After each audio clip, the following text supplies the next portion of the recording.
Hi guys, welcome back to Casting Commons, the show where we talk and discuss all things Pauper. And I am your host Teasdale, and this is my co-host, the besotted knight himself, Reese. Hello. Well, we aren't going to mention the spoilers, and I really like that card, so I thought I'd get it in there somewhere. It's my honourable mention. So, Paul, what have you been up to in Magic this week? This week, got to play a local Pauper F&M, which is always good, always fun. I was playing Kirby's Jeskai Glitters. It's really fun to play. It felt very, very strong, like the addition of the red for the removal. Particularly in the meta that we had at F&M with like Heroic and Kiln Fiend dotted about, it was very useful. Apart from that, not a whole lot more Magic, to be honest. I think there's Pioneer on tomorrow, so I'm planning to go and play some Pioneer. That's about it. Exciting What stuff. about yourself? A lot more than me.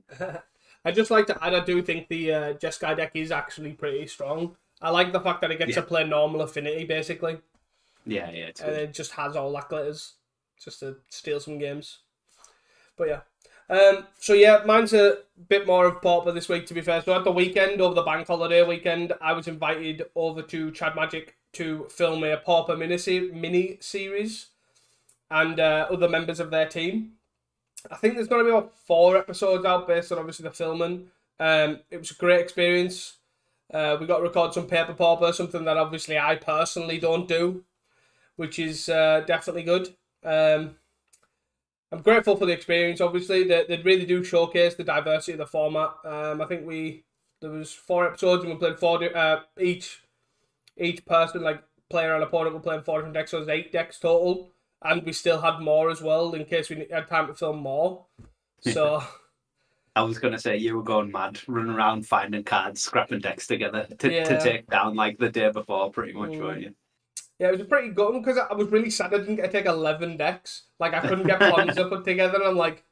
So I had 10 decks, and then I think the other 2 guys on their team had 3 decks each or something along them lines.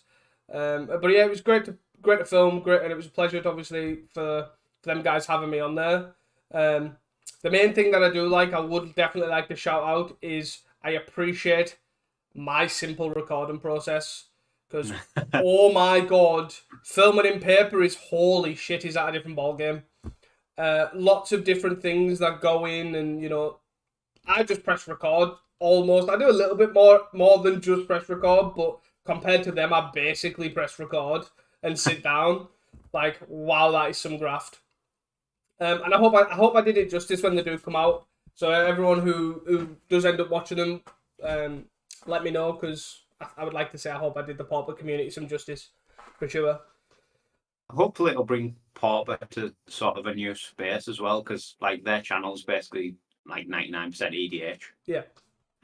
So I've seen some Pauper on there, might get some people like new eyes on the format, which is good. Yeah. Always good. Yeah, definitely. But yeah, that's basically what I've done. Obviously, I've recorded a bit as well. Try to make sure I had my recordings done for the bank holiday weekend so I could chill. So, that's basically it, really. Want some news? Yeah, go for it. So, the standard one you've probably heard, and you've probably seen by now, tournament news. The next Northern Pauper Open has been announced, and it is on Sunday, the 8th of October, at Geek Retreat Leeds. The event is capped at 64 players due to venue constraints, so I would recommend getting your tickets now for pre-sale. If you want to attend, obviously. It is on Sunday the 8th, obviously it starts at 10:30. The link will be in the description below. It is a Facebook link, and that sends you to the website to pre-buy some tickets. We are planning on going ourselves, and if you are considering going, I would highly recommend pre-buying the tickets, because you get drawn, I believe, my understanding, you'll have to check in the pre-sale information. I believe there is a secret layer up for grabs that if you pre-buy, you get the early bird tickets or whatever it's called. You get put into a draw for the a secret layer. Oh, that's cool. I didn't know that before. There you go. We are not eligible, unfortunately. No. Just to let you know, we're not allowed in it. But yes, that is, I believe, my understanding. Again, don't quote me on it. Don't don't send this to like Geek Street Leads as this is my terms and conditions. Listen to this episode here, but I believe you do get put into a draw for a secret lair. So if you are thinking about going, and even if you're and ahhing, I'd just pre-buy a ticket because you get put into a draw anyways. Might as well.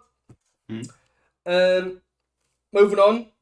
Wilds of Eldraine spoilers. So the whole list is out. We are here. I think they were just out when we were recording last week, right? Yeah, they were sort of starting to come out. We hadn't seen them all yet, I think. Yeah. But yeah, there is some spicy stuff. There's sort of a lot more than I expected from a standard set. Yeah. I was hoping it would be a bit of a break from Lord of the Rings, from Commander Masters. But so it doesn't seem like it is. So it is perfect timing because chilling out here, my personal article has come out on Cards Realms. For anyone who is actually wanting to read an in-depth where I go through pretty much not every card, but 99% of all commons that I could see play. Like as I say, I'm not saying that they all will see play, but I try to highlight where they might see play if they do. But we're just going to look at a couple here. I think we've got 6, right? 6 to look at, which we think are effectively, let's say they are our top 5 with an honourable mention, because we are the Pauper gods and we will be able to predict how good this metagame is going to be. I wouldn't go that far. You want to start? Yeah, I think one that I sort of like the look of is Slumbering Keep Guard. It's a single white for a 1/1 human knight. Whenever an enchantment enters the battlefield and your control, scry 1, and you can pay 2 and a white, and it gets +1/+1 until end of turn for each enchantment you control. I'm just sort of obviously seeing this as another threat in Heroic that you don't have to suit up, plus gives you sort of value on just executing your normal game plan. Given like how up in the air, I guess, the threats in Heroic are at the moment, I could see it like fitting in there quite nicely. It sort of solves that problem where you play out your 3 or 4 enchantments to get a decent sized guy, but then you just draw 3 or 4 lands in a row and lose anyway.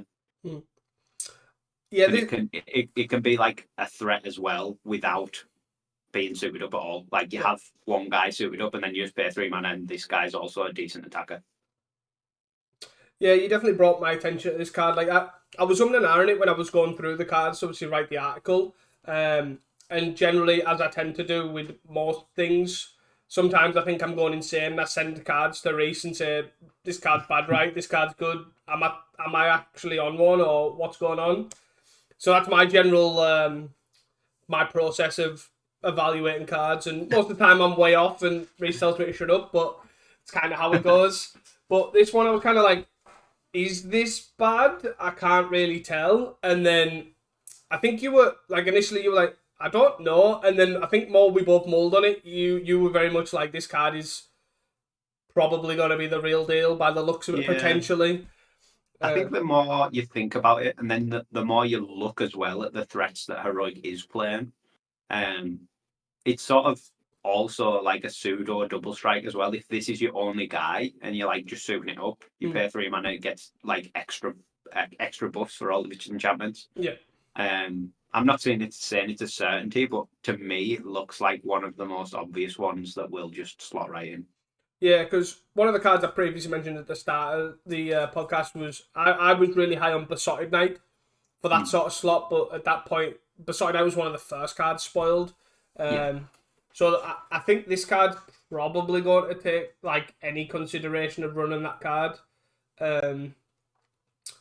Just because it just seems, as you say, it seems to suit it better in that creature slot for threats. Like, as you say, the threats are up in the air. Some are running the Crone Skyguard, some aren't.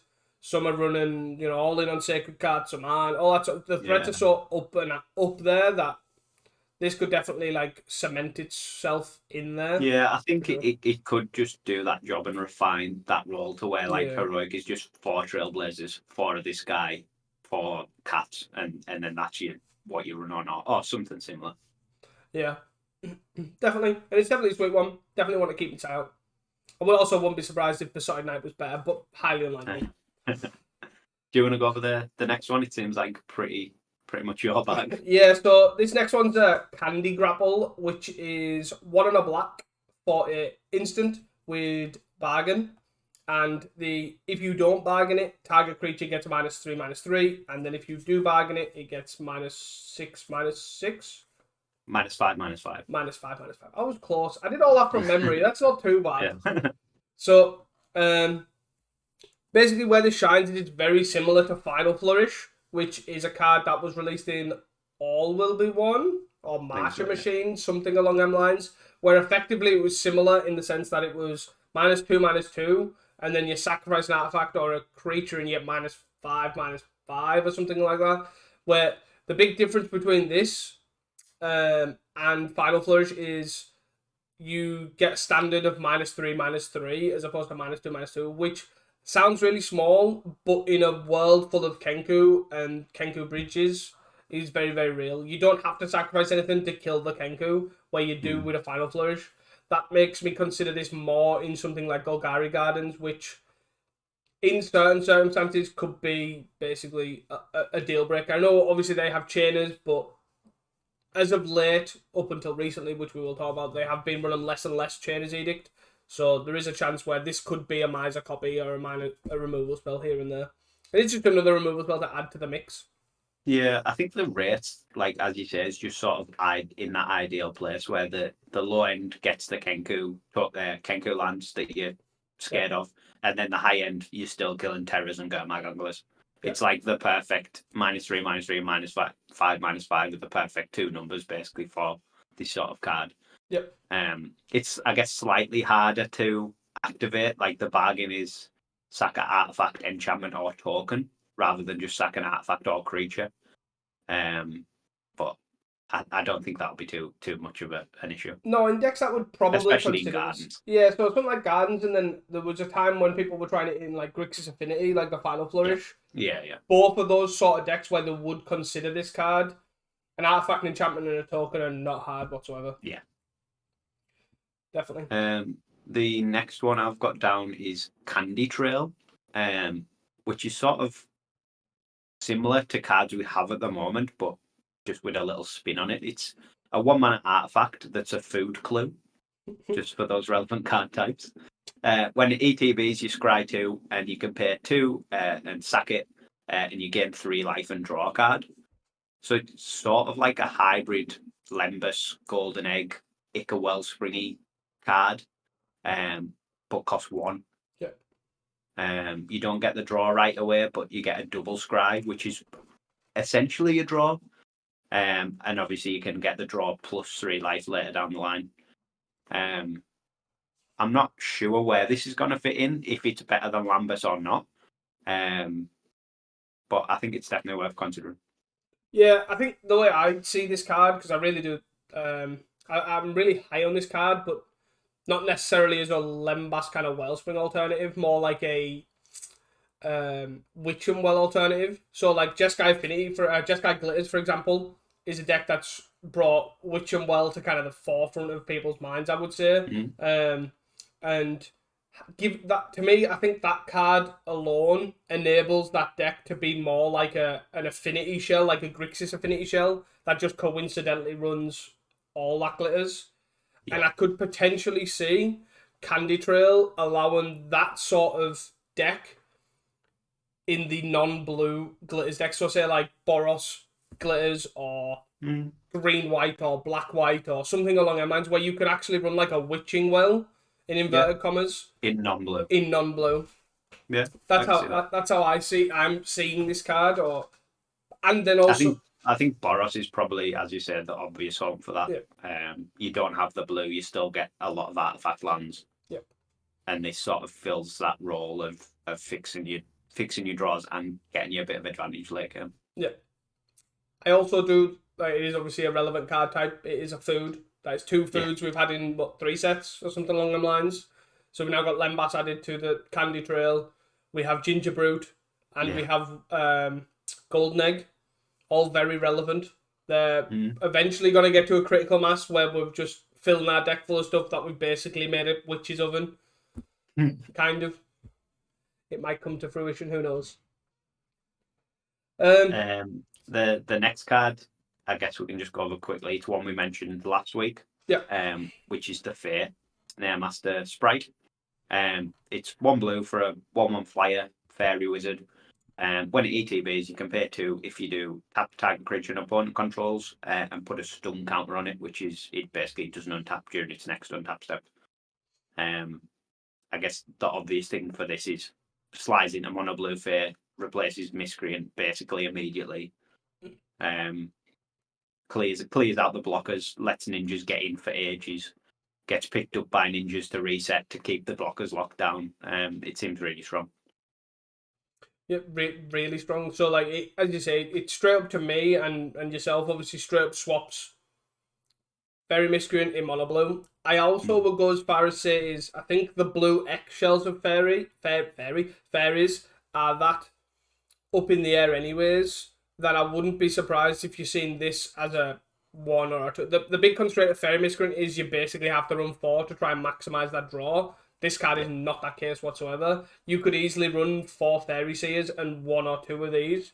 Just in that control, like control blue black or blue red shell. Like, obviously you have removal where you don't really in mono blue, but the card is pretty good at just helping you get those ninjas and even maybe your Gurmag Anglers or your Terrors if you're blue red or blue black or that sort of, get those in. Just that little bit extra damage. I think it's worth testing and worth considering. Yeah, definitely. Do you want to do the last 2? Yeah, it's in my bag. So the I'm gonna actually have to get these up, to be fair. I'm not gonna lie to you. Because Mythic Spoiler is now full of. You have to do a lot of scrolling to get past the secret lair stuff. So we'll cover the first one. It is Brave the Wilds. It is a sorcery for 1 green. It has bargain, so you may sacrifice an artifact, enchantment, or token as you cast a spell. And the non-bargain half is search your library for a basic land card, reveal it and put it in your hand, and then shuffle. And the bargain half is if this spell was bargained, target land you control becomes a 3/3 elemental creature with haste that's still a land. So what this basically is it's not till end of turn when it's bargained is the main thing to take away from this. So if you have bargained something, you just have a 3/3 land. And what that means is you can basically put that on a bridge and you effectively have a Kenku at home. In green. In green is the big thing. So what that means is Jund Wildfire can have a Kenku. Potentially, if you even want to go as wild as, say, I don't know, Gardens is now running Drossmore Bridge or whatever it's called, the Dark Moss Bridge. It has access to a Kenku, in inverted commas. And you can also bring this back with Ardent Elementalist, which Jund Wildfire decks generally do run anyways. So it has a lot of value. It doesn't have flying, don't get me wrong. It ain't perfect. But it doesn't stack either, so you can't these onto the same land as you can, like as you could with like counters. With Kenku gives counters, this doesn't. Yeah. It just sets the power and toughness. Yeah. But it is to me, I initially read this as a strong card because Kenku's value to me is the fact that you get to play a Kenku and then the land in, like, say, Jeskai Ephemerate, for example, just sits there holding down the fort, stabilizing you while you have your Muldrifter Ephemerates, you have all this sort of dirtly stuff going on, and then eventually once you've kind of controlled the board, you're like, okay, I've now got 3 artifact lands, I'll just start picking away at you. Yeah. This kind of does the same thing. It stabilizes you to a point till you've found your, whatever your threats is, your Vampire Sovereigns, your Boredom Pies, your cast downs that you need, all that sort of stuff, and it just buys you that time. I think this card's surprisingly really strong, and I'm actually gonna call this out there. I actually think this is probably one of the most strongest cards in the set. I really do like this card. I think it's very definitely hidden. An interesting one. I can see it coming up somewhere. I'm not as convinced as you, but given that it's like first mode without bargain is still like get you there, like get your land if you need a land type thing. Yeah. I can see it. My only concern with this card is the decks it helps aren't the strongest. Where, say, things like Snare Master Sprite, which a lot of people will probably claim to be their better card in the set, is it already helps a deck that's borderline like pretty good. Like, don't get me wrong, Fae's having a low, but it is a good deck. Yeah. Where Jund Wildfire probably needs a lot more than a green Kenku is my only concern. But The final one, touching on this, is Troublemaker Oof. Is that how you pronounce that? Yeah, Is a one on a green 2/2, and it has bargain as well. And when it enters the battlefield, you may exile target artifact or enchantment the opponent controls, I believe. Yeah, if it was bargained. If it was bargained. So effectively, it's like a masked vandal, but it isn't a changeling, and it has a different alternative cost. But it's a 2 mana guy which exiles an artifact enchantment, which is obviously great. I think mainly for different reasons. This card, I think a lot of people assess this as, oh my god, it's not going to replace Mass Vandal. Mass Vandal's better, but I think it allows different decks to run Mass Vandal. Like I don't expect Oof to be replacing Mass Vandal in Slivers or Mogwarts or elves. Like that, Yeah. It just it ain't happening. But in a deck like say Goldari Gardens or I don't know any green based deck, like maybe even Stompy, because they do have Rancor. They've got the Eldrazi Spawn from Nest Invader. They do have tokens and enchantments that they can kind of work around. That I do think this might see play there. I think there's something to consider as well, like the bargain side of it isn't like irrelevant. You can, even if they don't have an artifact or enchantment, you can play it and sacrifice a like an Ica Wellspring. Yeah. Just to get some value. Like if you just need that out the way and to draw a card, you can do that. Yeah, definitely. It's a pretty sweet one. Sweet way to end. That's our 6 that we kind of think are probably the more playable cards. At first, like, kind of, that's why we think we are. Do you want to cover the next one? Yeah, I guess it's just closing out the sort of news segment. Yeah. Some of the Unfinity cards are finally coming to Magic Online on the 5th of September, I believe. Basically, the ones relevant to Pauper that aren't a huge amount, but Embiggen, which is a big one for like Infect and things like that. Underscore Goblin or Mind Goblin, the sticker card. I'm not sure how it's gonna work. The guys running MTGO basically say they've got a workaround for it to work on the platform, so it'll be interesting to see. But that's coming, and the third one is Seize the Spoils, which I've never really seen any play, but is a common. It's basically 2 and a red sorcery. I think discard a card, draw 2, make a treasure. This is from Kaldheim by looking at this. Was it? Yeah. It's It's on that list anyway. All right. It looked like it was from some weird intro deck or something. The right. symbol, I didn't recognize the set symbol. So, but yeah, Embiggen and Mind Goblin basically are the main 2. Yeah. I think they are going to work on getting more on, but that's what we've got for now. Well, on September 5th, that's what we've got for now. Yeah. I think there is a few more. There's like the blue one as well. Is it called Command Presence Preface, something like that? It adds stickers, and it's a blue insert sorcery. There's that one, and I think there's one that works with the cat. I don't know if it's in black or white. I can't remember. I'm not gonna lie. There's a couple more stickery things that are. What they're working on, Adam? Well, no, that are good that we need in Pauper. I would say, right. That's what I think. Because there's a couple like there's that chicken card as well that is in that mono green list and stuff and the fight one. Yeah, there's quite a few that are very fairly relevant for Pauper. But two's better than now. That is one way. And the fact that they've made the effort as well, because the last communication they said that we seen and discussed was that Mind Goblin or Underscore Goblin was really difficult for them, but they were going to try and get a workaround for it. And I think, to be fair, the driver's probably not Pauper, because it's considered in other formats like Legacy as well, I believe. So, but still, nonetheless, we're getting some more cards. So, that's enough for news. Let's move on to the Saturday Top 8 Challenge on the 26th of August. Yeah. Sort of interesting. Sort of not interesting. First place was Black Green Gardens, which is nice to see. Second place was Familiars, running 2 Mystics. Again, good to see. Third and fourth was another Black Green Gardens. And then we returned to the norm with Blue Black Terror.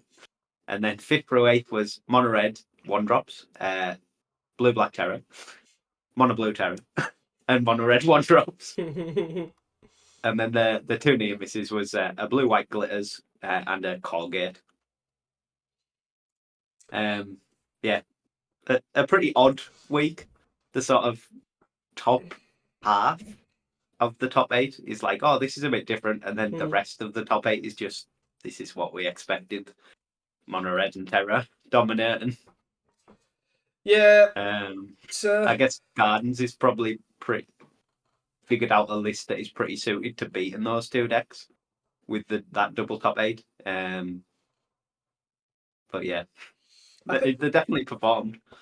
I think to be fair, as I tried to say last week with the Gardens top 8, that this sort of top decks, like I say, Terra and Mono Red, is like a prime place for Gardens to kind of thrive. They've obviously weather, they've got all the removal, they've got the graveyard hit, they've got everything they could possibly want. You've even got your rest for counter spells. Yeah, but definitely nice to see. Mm. I've came to the conclusion someone's jinxing my hot takes, but yeah, it's definitely nice to see. But as I say, the bottom half is definitely dominated by Terra, Tellurian Terra, and Swift Spear. Another thing that I think is also cool to see is that mono red one drops is clearly showing the powerhouse and the best red strategy to be like the best thing to be doing. I Uh, think it's the best one at the moment, isn't it? They're sort of taking turns, which is the best mono red version of mono red to play, and it definitely seems to be that Medvedev one drop list. and definitely cool. I'm all for it. You know, what else? Um, Yeah, looking at the Gardens list, they're pretty stacked on like main deck Bajuka Bogs, 4 Chainers Edicts, and stuff like that.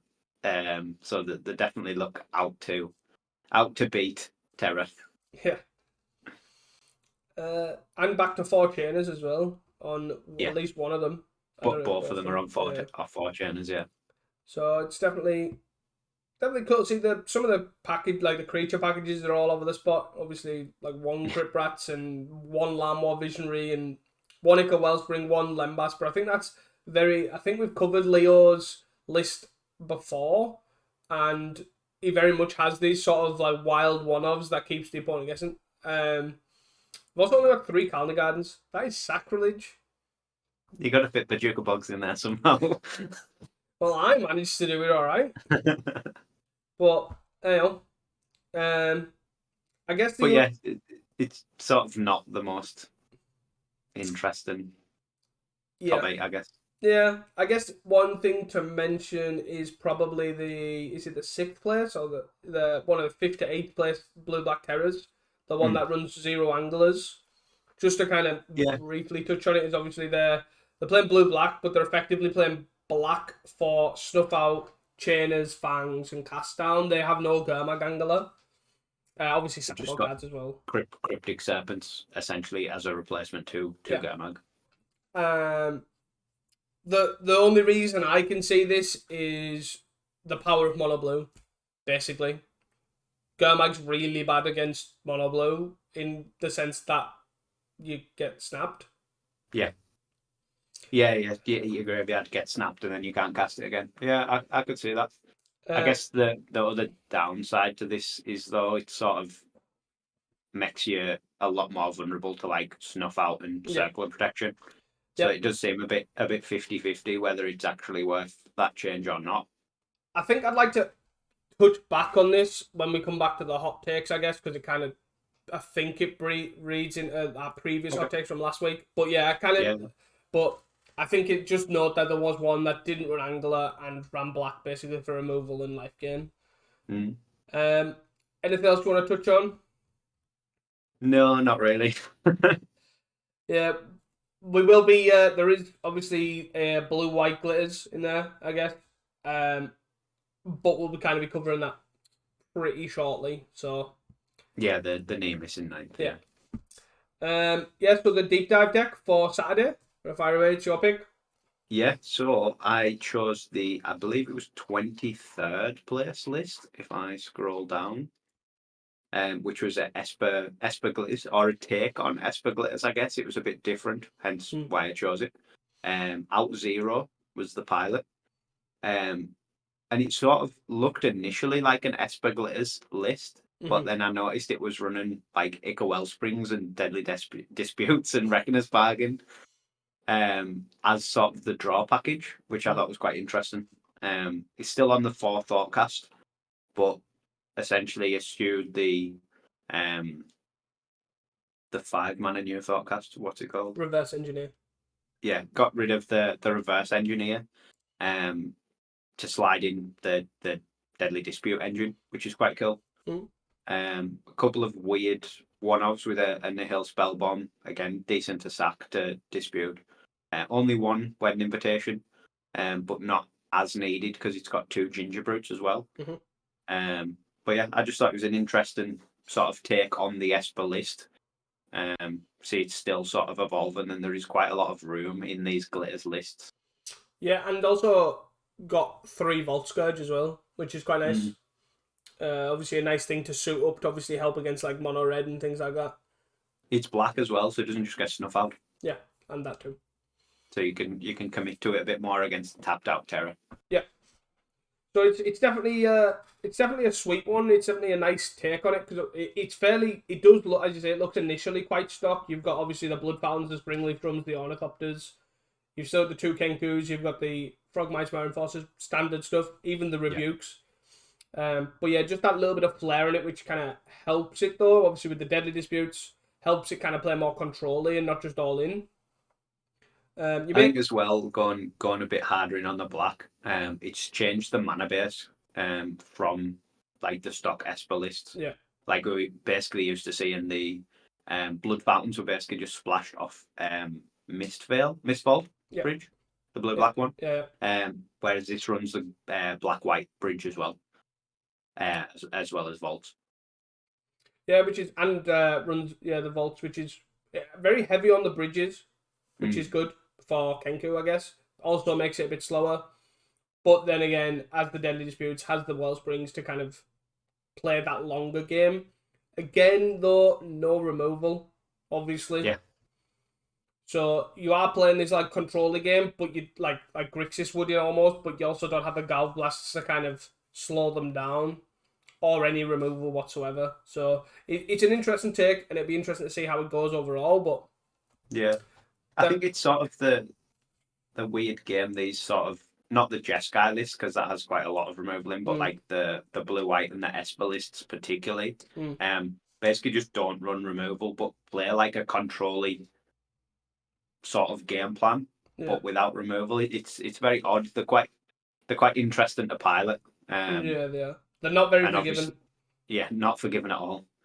But yeah, cool to see. Obviously, a lot of room in these lists to tweak and to change and to go different directions. And I imagine this is just the start of where these lists are going to end up. Yeah. As just to touch up my personal experience from playing a couple of leagues with the but the original Esper Glitters, is when we say not forgiven, we don't like they don't encourage, they don't help misplays are just not forgiven at all. But then also it's not even like forgiven in a sense, it's lines as well. Like, okay, I want to play around X or Y. If you have to kind of commit to one, and sometimes you'll just lose games from committing to one and not the other. It's really weird how it plays out. It's very, very odd. Like, it can be the difference between attacking and not attacking, or tapping a different guy here and there, that sort of thing, and it just is very, very strange. But it is definitely nice to see, and it's a refreshing deck to play. It really is. So, but, hell. Moving on to Sunday. Yeah. Sunday the 27th.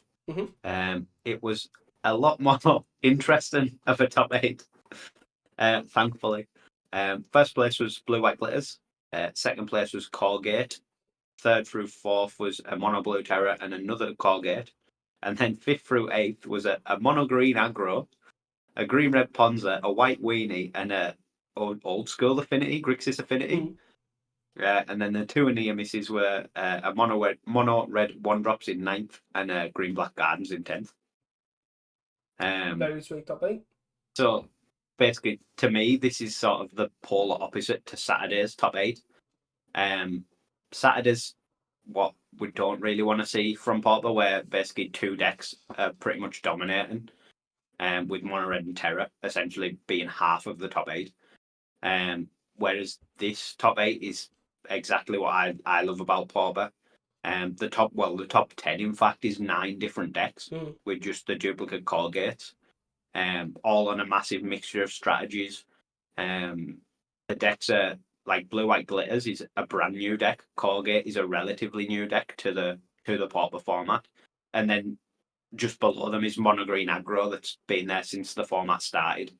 It is just really really good to see. And the sort of results like this give me a bit more faith that the best bits of Pauper can still persist through the like power creep we're getting with Swift Spear and Terror, and even sort of all the glitters being put into the format. 110%. Hard agree is all I can say. And this is kind of exactly as you put it. This is what we are talking about. This is kind of competitive Magic at its finest. There is, don't get me wrong, everyone's gonna look at this and be like, I'm not a fan of these being playable. Like all that glitters, some people find them fun. Ponza. One thing that I will note is in recent history, especially at the moment with glitters, is I think the format's very much a bunch of unrefined, in a sense, that really, you have a lot of variance on, like mono red, you can lose off double, triple Swift Spear, all that sort of stuff. Glitters, you can lose by, turn 3 on a glitters on an Ornithopter, or Ponzi, you die to double land destruction, whatever. There's a lot more variance, I would say, in Pauper at the moment than in recent history, in my opinion. But who cares? Like, at the end of the day, look at this top 8. This top 8 has Stompy or Mono Green Aggro in 2023 in the top 8. And it has White Weenie, which is obviously a deck that's been sort of squeezing in here and there.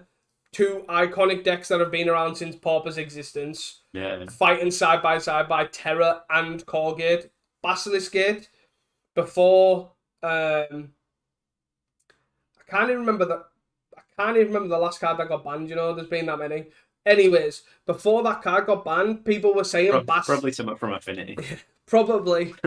When that card got banned, or when people were saying ban Swift Spear, that Basilisk Gate will be the best card. Like, this card has been called for a ban, not as much as Swift Spear by any stretch, but it has been called for a ban, and there's Stompy in there, side by side, you know what I mean? Like, this is crazy. What a top 8. I'm here for this. And let's hope we get more top 8s like this. Even if it has sponsoring. I think that's, you said it pretty well there. Obviously, there is, like, Terror and there is Mono Red in 9th. But these decks are fine when there's, like, it's like 1, 2. Mm. Like, they're not huge numbers. It just adds to the diversity. The problem arises when they get so many tools. They're just like more consistent than everything else. Yeah. And more powerful than everything else. 100%. But yeah, it's great to see. It's obvious that the strengths of Pauper can still power through being sort of piled on by power crept cards, essentially. 100%. Good to see. Should we move on to the deep dive, I guess? Kind of covers it quite nicely. Go for it. So we're covering the first place deck. Blue White Glitters, or kind of want to call this Brute Squad. Not going to lie to you all. I really hate that name. But it's first place, and it was played by Ocean Soul. It was a list from Probozo as well. Or Boss. However you want to pronounce it. Not going to lie. But anyways, so it's Blue White Glitters, but it's not similar to the list that we covered, I think, last week or the week before, to an extent. It's the reason I'm calling it Brute Squad is because it's similar to a deck that Propaganda, because Propaganda people will be rejoicing right now because he played this about over a year ago, if not like as soon as Moonsurger Hacker came out.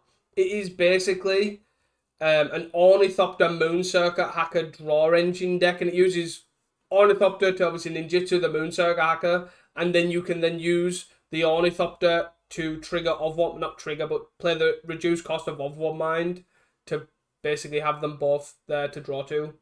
So effectively, this deck is similar to the blue-white deck we covered, I think, last week. It has 4 Ginger Brutes, hence the name Brute Squad. It has 4 All That Glitters, hence the name Blue-White Glitters. 4 Moonsurger Hacker, 4 Ornithopter, 4 Mare Enforcer, 4 Frogmite, 4 Springleaf Drum to join in the party with the Ornithopters, 4 metallic rebukes. And then the main difference to me is the draw spells, which is 4 Thoughtcast and 3 of One Mind instead of like what we would usually see as Reverse Engineer. And then a mixture of general blue-white artifact lands. It runs 2 basic islands and 3 Darksteel Citadel, and then the usual, as you'd expect, 4 Ancient M, 4 Seed, 4 Razor Tide, Bridges. Basically, Reverse Engineer sucks. Is clearly the consensus we're getting from this. The card's strong, but it's just not Thoughtcast. It just isn't. Yeah, it isn't Thoughtcast 2.0. It works a lot better in a more control-y shell that has like the Jeskai list where you're making blood tokens, you're making clue tokens. They sort of just sit at the side and you can tap them for free. Yep. But yeah, as we've seen in the Esper one that we mentioned for the Saturday deck pick, this has sort of gone another way where they just need a second draw engine card. The Esper one chose Deadly Dispute, where this chooses of One Mind alongside obviously the Moon Circuit Hackers. Very much so. And Moon Circuit Hackers surprisingly, like, it obviously works with not just Ornithop because it has evasion, but it obviously works with all these cheap like affinity cards. Like you can Ninjutsu a Frogmite and play it back for free. You can make your Ginger Brew unblockable, and it works that way. You even obviously get value off like Thraben Inspector. You just reset your Thraben Inspector, get another clue. And also the All That Glitters. Make your Thoughtcast easier to cast. I was going to say, and it also buffs up the All That Glitters, which is a very nice one. But yeah, you've effectively got like 11 or 12, no 11, can't do basic math today, 11 draw spells with obviously the 4 Moon Circuit, the 4 Thoughtcast, and 3 of One Mind. So it's pretty nice. You obviously have other humans in the deck, not just the Moon Circuit. You've got the Thraben Inspector to kind of help with that. You are a bit on the low end, but it's still fine. It's like it's got to have variation in this deck for sure. You're very all in on the All That Glitters and things like that, so you can definitely have that variation. And it's all glued together, to be honest. The whole glue of this deck is Ornithopter. Just allows you to Moon Circuit Hacker, Springleaf Drum. I never thought Ornithopter would be the most playable card in 2023 Affinity.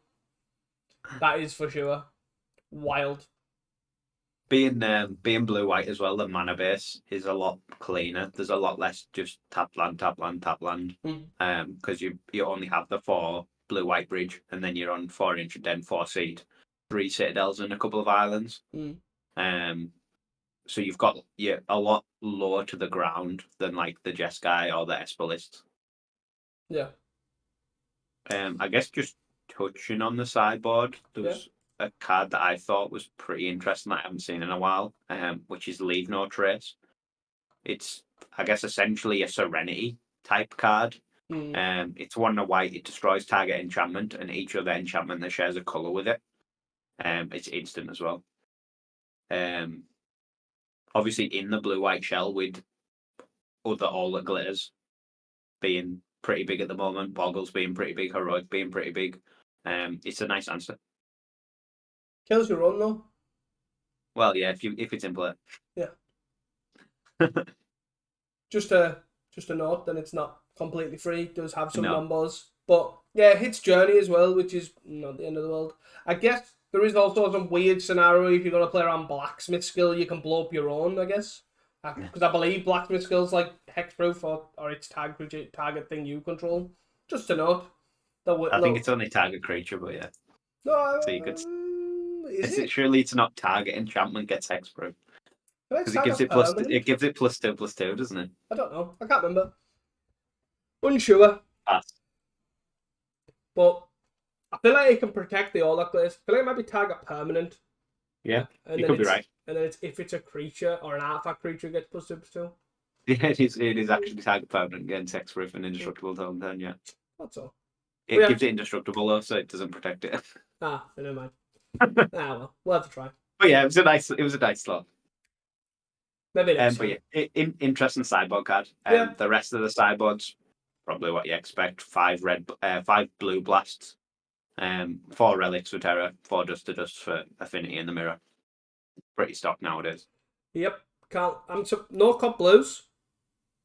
Maybe too fat. Maybe just straight up, I'm going to be faster. But It is a lot faster, or it looks a lot faster yeah, than the Jeskai build. yeah, but definitely sweet one. Um, I vote we give Propaganda a shout out and call this Brute Squad. Just saying. I'll leave that down to you. So that's a take. You guys let us know as well what you think. Brute Squad or Blue White Glitters. I'm one for, quirky names. Mogwarts over Goblin Combo. I'm on that side of the fence.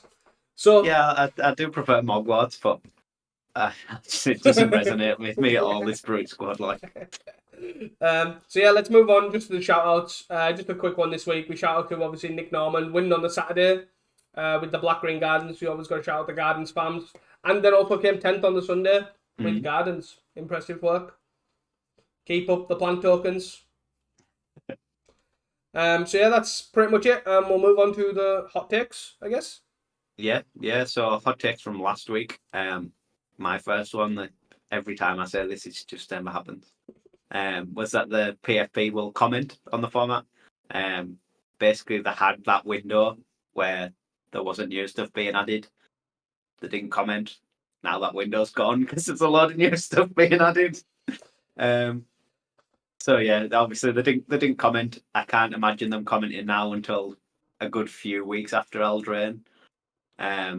We might have more new spoilers by then for something else. I'm not entirely sure when the next set is, but And don't get me wrong, it's not really it's a really hard thing to juggle because as we have seen here, the format's completely wild. It's like nowhere close to what it was last week. It's nowhere close to what it was the week before. Like we're in week 3 of new cards.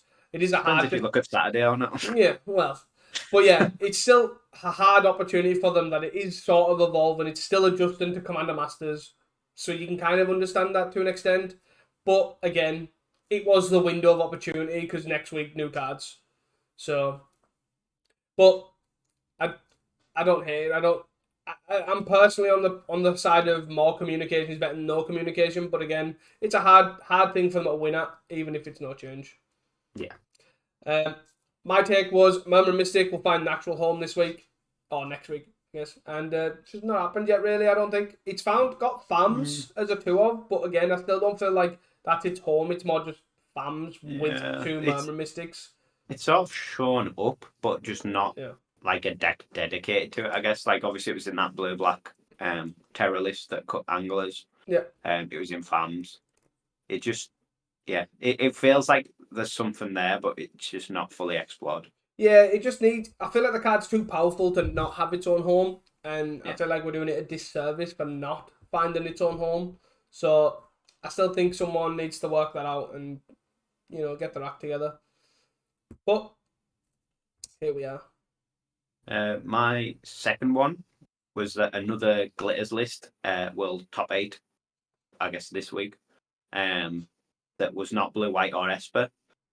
It sort of was another glitters list, but it was basically a new version of blue, white glitters. Obviously using the ginger brutes, the moonset garkers, and the Ovlon mines. I clearly should word my takes better, I guess. Yeah, I think if you just wrote another glitters will be in top 8 next week, you would have nailed that, nailed it. But half there, and I guess this is the one that I want to kind of pull back on his mind is Terra will become more inbred to beat themselves. I believe it's not 100% true, but based on that blue-black Terra deck that ran no Gurmag Anglers, to me is sort of resonating that it is true. Like they've obviously cut the Gurmag Anglers and ran Mystic to kind of fight against Snap from Mono Blue Terra. The black is obviously there more for the removal side of things to kind of help effectively against the Mono Blue Mirror because that's kind of what you are in a sense. So it is an interesting one that is kind of how they are approaching to tackle beating that kind of themselves is basically just change the threats and see how things line up. It's one of those it's very clear they are preparing for the matchup, but it's just not as fast, I guess, as we would have expected. Like you see chainers are sneaking back into the main, crawl from the cellars are coming into the main. Yeah. The numbers of rotted reunions in the sideboards are going up. The number of chainers in the sideboards are going up. Yeah. So it's just like small changes rather than just a big change. I guess, other than that blue-black one that cut the Germags. Yeah, which, definitely. yeah, as you say, is an anti-snap sort of tech. Which is really strange to me because obviously you're just stone cold to the actual blue black mirror as well. Like it makes to me that makes it so much harder because from my experience just Germag is the king in that matchup. So Yeah, I guess what we were seeing though was initially blue black was on a bit of a downtrend where the other two were on swinging up. Obviously, blue reds seem to have just disappeared now. yeah, Mono blue's still pretty big, but blue black's bounced back a bit. yeah. So yeah, it was maybe just a punt at mono blue would be the most played terror deck. Seem to work. Yeah. Hot takes from next week. Fire away. My first one is more just a hope with my fingers crossed. That will continue to see the diversity demonstrated on Sunday, obviously. So I guess I'm going to say hopefully we'll see a top 8 with 8 different archetypes / decks in the top 8. I'm not classing blue black terror, mono blue terror, and blue red terror. They're all going to be the same deck because I don't want to be part of that. So yeah, my next take is that control will be king next week. We've kind of sort of seen it this week. Control decks now have like what's on the radar of what to beat. So I believe that they're going to be king. That Gardens, Colgate, Jeskai Ephemerate, FAMs to an extent, sort of thing. And that's what I think. Yeah, to be fair, we've seen in those two top 8s there, Gardens is obviously very well positioned at the moment. Colgate is obviously very well positioned at the moment. We haven't seen Jeskai Wildfire in a while, or Jeskai Ephemerate in a while. Usually there's pretty much one a week in the top 8, but not for a couple of weeks. But yeah, Colgate and Gardens definitely they definitely seem to be in a good place right now. I wonder if we'll see Black White Ephemerate. That will be interesting. That'll be the true tell that control is back. Black White Ephemerate on a comeback. There you go. My second one is essentially the polar opposite of my first one. Is this so one of them was right? The first one I looked at Sunday and thought, oh, this is great. The second one I looked at Saturday and thought, oh, this is really bad. So going from Saturdays, I'm going to say there's a top 8 where it's just made up of mono red and terror decks. Yeah, sure. I can understand that. I think we had a couple. Was it last week or the week before? We had a take where it was going to be all 8 decks of like terror or something. So you're not far off that, anyways. Yeah. I think figured 50-50 split. We must be getting close. especially that Saturday deck, was it 3 decks that weren't? Yeah. So my last one to round things off is that I think 3 combo decks will be among both top 8s next week. So that's either FAMs is like a control combo. You've got obviously like Mugworts. You've got, let's be honest, One Land Spy ain't happening. Cycle Storm. Yeah, Cycle Storm. You know, these sort of decks, and that's probably where I think is going to be. We're at 3 in the top, among both top 8s. There'll be 3 combined. I'll take the under on that one. Well, I'm going to give you 1. What's actually going to happen is it's going to happen not next week. It's going to happen the week after, like everything else, every other hot take that I do. So, good. Calling it? Yeah, that's all from me. So, guys, if you enjoyed the podcast, please don't forget to share it with your friends, family, local Pauper community, and your grandma. Word of mouth has been giving us a massive influx of viewers, which has obviously been fantastic. And it's great to show that we're finally, our fruits of our labour is finally working. And, that's all we can say. Please show us the love and support. It'd be really greatly appreciated. And that is all from us at Casting Comments. And until next time, don't forget to stay hydrated. Bye.